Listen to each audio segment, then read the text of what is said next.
கொடுத்துட்றேண்ணா. அதில் பாதி போட்டு விட்டுறாங்க. நாளைக்கு அவன்கிட்ட சொல்லிவிட்டு என்னைக்குன்னு நான் சொல்லிடுறேண்ணா. கொஞ்சம் பணம் முடையாக இருக்குது, உங்களுக்கும் ஒரு 500 போட்டு 1000 போடுறேன்னு சொன்னேன். 6 மணிக்கு போடுறேன்னு சொன்னேன்.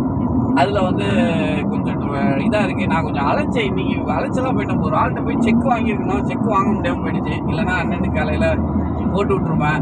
அதுக்கப்புறமா எனக்கு என்னன்னா நஷ்டமாயிட்டே இருக்கு, இப்படி இருக்கேனே அப்படின்னு சொல்லி ஒரு வார்த்தை கேட்டேன். டக்குன்னு கோவப்பட்டாப்புல.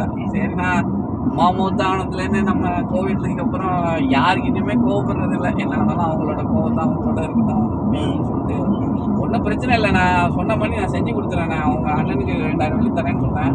அதுக்கு 1712 நான் கொடுத்துட்றேன். எனக்கு வந்து கொஞ்சம் டைம் இல்லையே, நான் சொன்னேன் அண்ணன்ட்ட, அதான் நான் சொன்னேன், நான் கொடுக்குறேண்ணே. இல்லையே, நான் சொன்னேன் இந்த அமௌண்ட்டு நான் உனக்கு தரேன்னா எப்படி தரேன்றது மட்டும் நம்ம பேசிக்கலாம் 2 பேரும், அவ்வளோதான். இன்னைக்கு வந்து கேட்டாப்புல, இன்னைக்கு வந்து கேட்டது சரி நான் பண்ணி கொடுத்தேன். நான் இப்படி இருக்கேன்னா நஷ்டமாக வருதுண்ணே, எப்படி எனக்கு கல்வி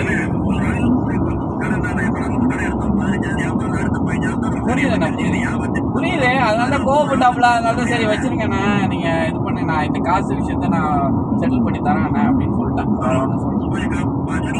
நான் பண்ணி விட்றேண்ணா. ஒன்றும் நீங்கள் கவலைப்படுது. நீங்களும் வாங்க கடைக்கு, மேலே தான் இருக்கீங்கன்னு சொன்னாப்புல, வாங்க. நமக்குள்ள அண்ணன்ட்ட எது கோவமா, அதாவது நம்ம கோவப்படுறதுக்கு ஒன்றுமே இல்லைண்ணா உலகத்தில் இருப்பாங்கண்ணா. இது இவர் ஏன் இப்படி டக்குன்னு என் மேலே கோவப்பட்டாப்புலன்னு தெரியல. நானும் இன்னைக்கு ஒரு வேலையாக போயிட்டேன், அதனால என்னாலையும் ஒன்றும் பண்ண முடியல. ஒரு இதாக தான் கேட்டேன். சரி நான் பண்ணி கொடுத்துறேன். சரிம்மா சார்.